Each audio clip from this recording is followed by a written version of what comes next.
Alors, je sais pas si vous êtes au courant, mais Nicolas Bedos est dans la tourmente, hein, depuis environ 1 an et demi. Il est accusé d'agression sexuelle, n'est-ce pas? Dans laquelle, bah là, ça y est, hein, il a été condamné, du coup, si je dis pas de bêtises, à 1 an et demi de prison, dont 6 avec sursis. Donc, bah, en gros, il va porter un bracelet électronique dans quelques temps, et puis voilà. Et alors, ce qui est intéressant, c'est que là, on a son avocat de la défense qui fait un peu le tour des plateaux. Donc là, ouais, parce qu'à la base, c'est pour une histoire de bisous dans le cou et d'une main sur les zones intimes par-dessus le jean. Donc ça, bon voilà, ça occupe un peu tous les plateaux télé depuis un moment. Voilà, des demi-heures entières sur ce sujet. Bon, on va regarder un petit peu ça. Vous allez pouvoir partager ce que vous en pensez. N'oubliez pas que je lis tout avec grand plaisir. Mais d'abord, parce que c'est important, introduction. Messieurs, dames, vous trouverez ici des actualités singulières tous les jours. Mettez un pouce bleu, abonnez-vous à la chaîne et activez la cloche pour ne louper aucune expertise quotidienne. Je compte sur vous, c'est très important. Bon alors, on va s'écouter l'avocate en question, donc l'avocate de Nicolas Bedos. C'est parti. C'était pas juste un baiser dans le cou, maître Minkowski. La victime a expliqué avoir été attrapée de force par la taille avant ce baiser non consenti. C'est ce qu'a affirmé l'une des deux plaignantes. Ces yeux m'ont fait peur, a expliqué à la barre la deuxième victime présumée. Ça me coûte tellement de porter plainte. Je ne dors plus. J'aurais préféré que ça n'existe pas, mais c'est grave. Je crois victime présumée, je sais pas le niveau du terme, on dit plaignant en général ou plaignante hein, quand c'est une femme. Vous pensez que ça n'était pas grave, que ça n'était pas condamnable? Alors déjà, elle n'a pas dit qu'elle avait été prise de force par la taille. C'est la prévention, hein, c'est ce pourquoi on est convoqué. Donc il l'a prise par la taille et il a fait un baiser dans le cou. Pour la première qui n'avait pas porté plainte, qui s'est constituée partie civile à l'audience, mais qui était témoin jusque-là. Ensuite, celle qui a porté plainte. Alors d'abord, vous savez, j'ai plaidé pendant plus d'1 heure. Il était 22 heures. Il n'y avait plus aucun journaliste dans la salle. Au moment où le procureur a prononcé ses réquisitions... Donc ça veut dire, parce que, alors je sais pas hein, ce qui est le vrai du faux, hein, bien sûr j'y étais pas, etc. Mais si ce qu'elle dit est vrai, ça veut dire que les journalistes étaient tous là au moment où les avocats des parties civiles se sont exprimés, hein, donc les avocats des plaignants, des plaignantes en l'occurrence, mais sont tous partis quand c'était au tour de la défense. Donc... À 22 heures, ils sont tous partis, les 30 journalistes. Donc, je n'ai pas le temps ici, j'aimerais bien vous faire... Le procureur qui a souligné des comportements répétitifs inquiétants avec aucune ambiguïté sur les intentions de votre client. Oui, ça, c'est l'accusation. Oui, c'est ce que je viens de dire. Oui, exactement. Moi, je suis la défense. Donc, hélas, je n'ai pas le temps ici. Moi, j'aimerais pouvoir vous refaire toute ma plaidoirie parce que non seulement il y a des éléments factuels, mais il y a des éléments aussi de droit qui expliquent pourquoi est-ce qu'on a demandé cette relaxe. Vous parlez de la plaignante et de ce qui a été dit à l'audience. Mais est-ce que vous vous rappelez qu'à l'audience, justement, elle a refusé d'expliquer, de mimer le geste que Nicolas Bedos aurait commis parce qu'elle était trop éprouvée et le président lui a dit « Bon, bah très bien, moi, à ce jour, je ne sais toujours pas exactement quel a été ce geste. » Et quand le tribunal lui a demandé si il était possible... Ouais, donc elle a pas mimé le geste alors que ça lui était demandé. Bon, ça après, on peut imaginer, voilà, que si ça l'a choqué, etc. Enfin ouais, c'est une main par-dessus le pantalon. Ouais, bah, on peut imaginer que du coup, elle avait pas envie de retraverser ça. Mais bon, là, c'est sûr que quand on est au tribunal, les choses sont faites ainsi. Va falloir donner un maximum d'éléments parce que, bah, à moins de vivre dans une société complètement arbitraire, il faut un truc à manger pour condamner, quoi. Voilà, à un moment donné, il faut donner des éléments. Mais j'ai l'impression que là, si on en est là, on parle des mimes, on parle de la peur dans son regard, etc. Mais ça veut dire qu'en termes d'éléments factuels, scientifiques, etc., on avait quoi, concrètement? Parce que, tu vois, enfin, je sais pas, il y a un principe de droit, alors, je sais plus comment on le dit exactement, le doute profite à la personne qui est accusée. Voilà, donc j'imagine qu'il faut quand même un peu blinde d'éléments. Voilà, a priori. Parce que je sais pas comment on se focus sur des choses. Elle a pas mimé, elle a pas dit si, elle l'a dit comme ça, j'ai l'impression que si. En fait, on parle que d'impression là depuis tout à l'heure. C'est très étonnant parce qu'il a été condamné, le mec, à la fin. Pour elle, que comme il l'expliquait, ce geste soit intervenu dans le contexte d'une bousculade, car ça, ce sont tous les témoins qui étaient autour qui le disent. Elle dit, il m'a regardé, mais les autres qui sont ses meilleurs amis et son frère disent qu'ils étaient bousculés en permanence. Ouais, d'accord, c'est intéressant. Bon, alors là, selon l'avocate de la défense, le contexte dans lequel Nicolas Bedos aurait touché le jean de la personne, ce serait dans un contexte de bousculade selon le témoignage, non pas de copains ou quoi de Nicolas Bedos, mais selon les copains de la victime. Bon, ça reste que des témoignages, hein, ça vaut pas grand-chose, hein, j'entends bien, Mais, enfin voilà, c'est-à-dire que comme il faut prouver que l'infraction a eu lieu, bah, si on n'a rien, enfin même des témoignages, ça serait pas énorme, mais là, même les témoignages sont pas à son encontre.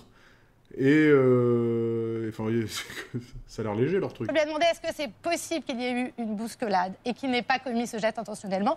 Il y a eu un grand blanc de la part de cette partie civile et qui a répondu je ne crois pas. Et c'est là-dessus qu'on le condamne sans preuve, mais ça c'est la place à l'arbitraire. Demain, vous êtes tous des... Je sais pas le vrai du faux par rapport à ce qu'elle dit, hein, mais bah, elle a aucune raison de mentir, hein, puisque de toute façon ça pourrait être retenu, vu que c'est l'avocate, voilà, ça pourrait causer des problèmes. Mais ou peut-être qu'elle omet certains points, j'en sais rien, mais si vraiment on est à ce point-là dans un vide de preuve total, parce que là vraiment on est à quoi? On a les copains de la plaignante ont dit que, d'accord, donc c'est des mots quoi.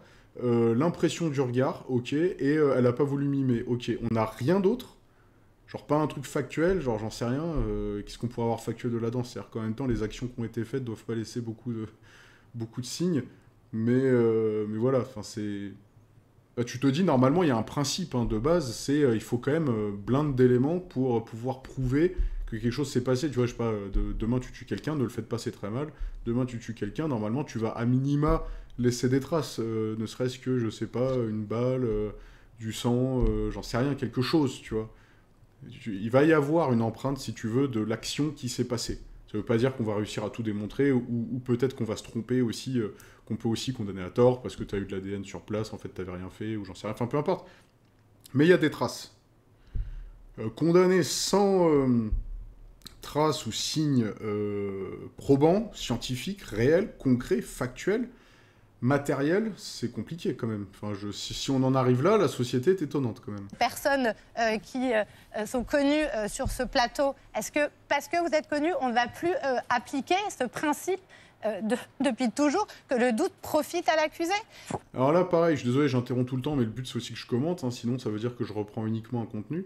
Mais là, elle dit, ouais, les personnes connues. Les personnes connues, il faut bien se dire une chose. Alors, déjà, effectivement, les personnes connues, je pense que ça peuvent être ciblées un peu plus facilement, parce qu'il y a un côté symbolique, il y a sûrement aussi un côté financier, des choses comme ça. Il peut y avoir ce côté-là. Mais il faut juste se dire une chose, c'est que les personnes connues, c'est juste qu'on en parle. Parce que les personnes inconnues, on n'en parle pas, ça veut pas dire que c'est pas la même situation. Je pense qu'il y a quand même des différences. Mais de là à dire que c'est que lorsque la personne est connue, c'est pas certain. Faut se méfier, parce qu'on va parler que des personnes connues. Ou alors on va parler de gens non connus uniquement dans des faits vraiment très très originaux. Je pense par exemple à l'affaire Pellico, où là c'est une affaire qu'on entend quand même vraiment pas du tout tous les jours. Et heureusement d'ailleurs. Parce que les victimes souffrent, la souffrance c'est une preuve? Est-ce que la souffrance est une preuve?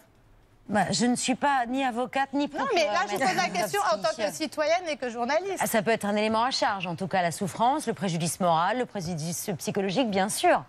Non, une preuve peut-être pas, mais un signe, ou un cheminement plutôt, une piste, ça oui, une piste oui, une preuve non. Après ça dépend quel type de souffrance. Je veux dire, si on t'a arraché le bras et qu'on te dit j'ai mal, regardez mon bras est arraché, effectivement, ça peut être une preuve que quelque chose de vraiment glauque s'est passé. Bref. À défaut d'être une preuve, c'est une conséquence. Ce n'est pas une preuve. Et quant aux conséquences, d'un jugement. Vous me demandiez, est-ce que vous trouvez que ce n'est pas grave, puisqu'elle a dit qu'elle ne dormait plus la nuit, etc. Moi, je pense qu'il faut quand même qu'on s'interroge tous ensemble sur la gradation. C'est très important parce que, pardon, moi aujourd'hui, j'ai aussi reçu des messages de victimes qui me disent « mais je ne comprends pas ». Mais moi, ce qui m'était arrivé, mon agresseur, il a eu une peine, mais qui n'a aucun rapport avec la gravité de ce qui est prononcé. Elle ne comprend pas. Oui, il y a une échelle de gravité. Oui, moi, je suis désolée, je ne sais pas à quel moment est-ce qu'on a dit qu'une main baladeuse dans une boîte de nuit, si tant est que ce soit produit, mais même si ça a été produit, qu'une main baladeuse dans une boîte de nuit, à savoir un lieu public où vous avez vos amis, vous avez un videur qui intervient tout de suite, doit absolument vous faire des cauchemars la nuit. Il faut faire attention à ce qu'on est en train de créer de quasi-psychose dans la société sur des comportements qui peuvent être critiquables, juste un mot sur la peine, mais pas punis par la loi. D'accord, donc là, elle finit là-dessus en disant, oui, en gros, c'est pas parce que quelque chose est, je sais pas, impoli, désagréable, choquant, que c'est nécessairement répréhensible. Je pense que... Alors, j'avais lu un truc textuel là-dessus où elle expliquait plus ou moins que c'était pas forcément une agression sexuelle, notamment sur l'histoire du bisou dans le cou.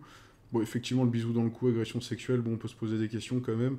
Bon, ça, après, je laisse aux pratiquants de la loi de trancher cette question. Voilà, est-ce qu'un bisou dans le cou est une agression sexuelle? Pour moi, bon, agression sexuelle, il y a quand même le deuxième mot qui doit avoir un peu une importance par rapport à la zone du corps, mais admettons. Bon, après, je sais que, voilà, je pense que embrasser, ça rentre là-dedans, mais voilà, après, bon, est-ce que, tu vois, après, je sais pas jusqu'où on va aller, tu vois, est-ce que je sais pas si tu fais un check du coude avec quelqu'un, ça peut, dans certains contextes, être considéré comme une forme d'agression et d'un acte totalement antisémite, ou j'en sais rien, je sais pas, je pars dans n'importe quoi, j'aime beaucoup l'absurde, n'oubliez pas de vous abonner. Bon, c'est fini pour aujourd'hui. Bon, attendez, on va regarder quand même ce qu'en pense la plèbe, c'est toujours assez intéressant. Bon, instant plèbe, hein, vous êtes prêts? C'est parti. Le spectacle, c'est la tête de tous ceux autour de la table. Ce qui me dérange, ce n'est pas que le bobo gaucho Bedos soit condamné à 1 an de prison, c'est que toute la racaille multirécidiviste et archi-condamnée n'est jamais en prison grâce... Bon, ça c'est ce qu'il a lu dans des trucs. J'ai plaidé, il était 22h, il n'y avait plus aucun journaliste dans la salle, menteuse. Bon, a priori, il y a quelqu'un qui continuait à en parler. Hein. Ça m'étonne aussi qu'il y ait personne qui soit resté, mais bon, je sais pas le vrai du faux. Cette avocate a entièrement raison, je lis des commentaires, hein, là. Si on doit enfermer 6 mois tous les hommes qui ont la main baladeuse, on enferme des millions d'hommes. Ça ne se fait pas, ça peut être traumatisant, mais ça ne vaut pas 6 mois de prison. Ouais, voilà. Après, ça, chacun aura son avis là-dessus. Mais c'est à vous, pourquoi vous donnez la parole à cette avocate? Elle ne sert à rien des autres victimes pour son argumentation. Ben, note, je comprends pas. Bon, j'étais pas fan qu'elle vienne à la télé, mais toute la séquence montre qu'elle tord les faits. Dans une bousculade, par exemple, on ne s'accroche pas à l'entrejambe de son voisin ou voisine. Ouais, bon, après, faut voir la bousculade, hein, parce que dans certaines bousculades, tu t'accroches pas forcément où t'as envie non plus. Hein, donc, je sais pas si vous avez déjà vécu des pogos, hein, n'est-ce pas, dans certaines boîtes de nuit où tout le monde se jette sur tout le monde. Bon, je peux t'assurer que tu vises pas le porte-manteau très précisément si tu veux t'accrocher dessus. C'est cool, elle fait tous les plateaux avec le tapis rouge, remise en cause d'une décision de justice, pendant que les victimes restent avec leur souffrance, minable as usual. Ouais, victime, souffrance, ok. L'appel confirmera les 6 mois de bracelet avec une attitude médiatique pareille. Mais alors ça, pareil, c'est un truc que j'avais lu dans un commentaire, avec une attitude médiatique pareille. Donc là, il parle de Nicolas Bedos, si je dis pas de bêtises. Encore une fois, il n'est pas condamné pour son attitude... Enfin, il n'est pas censé être condamné pour son attitude médiatique. Il est censé être condamné pour les faits dont on l'accuse. C'est pas parce qu'il est insolent à l'audience qu'il doit être condamné par rapport à son insolence à l'audience. D'ailleurs, j'en sais rien s'il est insolent à l'audience ou pas, mais il parle d'attitude médiatique, donc ouais, c'est plus dans les médias, autant pour moi. Mais même son insolence dans les médias ou quoi que ce soit, c'est pas les faits sur lesquels il est jugé, donc ça doit pas du tout rentrer en ligne de compte en fait. Grâce à cette avocate à rebours de l'évolution de la société, ça permettra à Nicolas Delos d'apprécier son chez lui. De l'évolution de la société, c'est rigolo. Les laissés pour compte de la famille familiale, divorce, garde et placement des enfants aimeraient aussi bénéficier d'une instruction aussi poussée. Ils se prennent des jugements à l'emporte-pièce qui font des malheurs, des dégâts pendant 20 ans, relation familiale, faillite. Ça, c'est vrai. Hein. De toute façon, effectivement, même ce que j'ai dit en préambule, hein, là, on passe... il y a une demi-heure sur 20 000 plateaux sur une histoire de bisous dans le cou et de main par-dessus le jean. Bon, voilà, c'est sûr qu'il y a des gens qui vivent d'autres choses, quoi. Hein. Là, quand tu penses, oui, effectivement, à des destructions familiales lors de divorce et de garde, je pense qu'on en connaît tous dans notre entourage ou entendu parler par notre entourage, des trucs un peu compliqués. Et c'est vrai que certaines affaires comme ça peuvent être jugées, en tout cas, en apparence, à la va-vite. S'interroger sur la gradation pour les autres victimes, eh bien, les faits les plus graves sont sanctionnés plus gravement. Cette argumentation me fait craquer. Les faits les plus graves sont sanctionnés plus gravement, ça dépend. Hein, tu peux tomber sur des faits totalement pas dingues qui sont sanctionnés énormément et des faits qui peuvent sembler dingues qui sont sanctionnés très légèrement. En fait, il y a ce côté vraiment qui peut sembler arbitraire hein, parfois. Faut être très méfiant là-dessus. Un geste mal interprété peut-être une fois dans une vie, ça peut... Attends. Je relis. Un geste mal interprété peut-être une fois dans une vie. Ça peut s'entendre, je pense qu'il veut dire, et encore ça dépend du geste, mais plusieurs de fois... Putain, mais les gars, arrêtez de rajouter des propositions de coordination n'importe où. À plusieurs femmes différentes, dans plusieurs situations et lieux différents, bah non, ça j'y crois pas. Bon, bah Sarpédon n'y croit pas. Il faut souligner l'excellente réponse de Babette face à une avocate qui confondait salle d'audience et studio. Oui. Très bien. Rien que sa voix est agaçante, on peut pas l'écouter. Bon, alors, moi, là, de ce que je viens d'entendre... Elle a une voix plutôt aiguë, effectivement, et en plus elle doit parler un petit peu fort pour se faire entendre parce que tout le monde essaie de l'interrompre.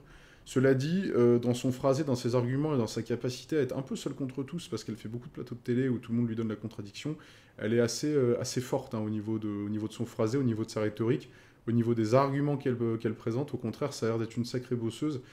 Et quoi qu'il en soit, elle fait quand même un exercice médiatique qui n'est pas évident, d'autant plus que ça peut avoir une influence sur son procès, le prochain procès qu'elle en appelle. Donc en plus, c'est un exercice qu'il faut vraiment maîtriser, et je trouve qu'elle le fait très bien. Après, le son de sa voix, oui, bon ça, si t'aimes pas le son de sa voix, on peut rien faire, hein. Je ne me souviens de rien et je n'ai rien fait de mal. Fin de la blague, d'accord? Mais pourquoi l'inviter, cette avocate, si ce n'est pour le buzz? Bah, c'est pas pour le buzz, c'est pour le malheureux combat médiatique qui maintenant traverse ces affaires aux tribunaux. C'est que désormais, tout le monde a un avis sur tout et chacun essaie de faire le plus de bruit possible. Donc, en fait, elle est obligée d'arriver sur les plateaux télé, parce que sinon, il y aura que l'autre version qui sera entendue. Donc elle vient aussi sur les plateaux télé, parce qu'il y a déjà un combat qui est lancé médiatique, de base, de toute façon. Donc elle est obligée, en fait, de faire aussi entendre l'autre version. Parce que sinon, forcément, elle laisse la balance médiatique peser contre elle. Donc effectivement, voilà. Que c'est gênant, la justice spectacle sur les plateaux télé. Je suis entièrement d'accord avec ça. Accessoirement, épouse de Benjamin Griveaux. Ah oui, lui, il avait une affaire... il faisait des vidéos un petit peu compliquées, je crois, avec quelqu'un. Marre de ces avocates qui ont des arguments à vomir. Des arguments à vomir, elle n'a pas le choix. Les gars, les avocats, c'est comme ça, hein, en fait. Il n'y a pas le choix, hein. Quand t'es accusé de quelque chose, t'auras défense des parties civiles, défense des accusés. Donc, quoi qu'il arrive. Donc, et si c'est dans un registre graveleux, les arguments seront à la hauteur du niveau du thème de l'infraction. Bref, on va s'arrêter là, les gens. Je sais pas ce que vous en pensez. Je vous laisse me dire en commentaire vos avis, vos opinions. C'est toujours intéressant de partager. Je lis tous les commentaires. N'oubliez pas de vous abonner. Ça encourage la chaîne. Et puis, je vous dis à bientôt. Salut!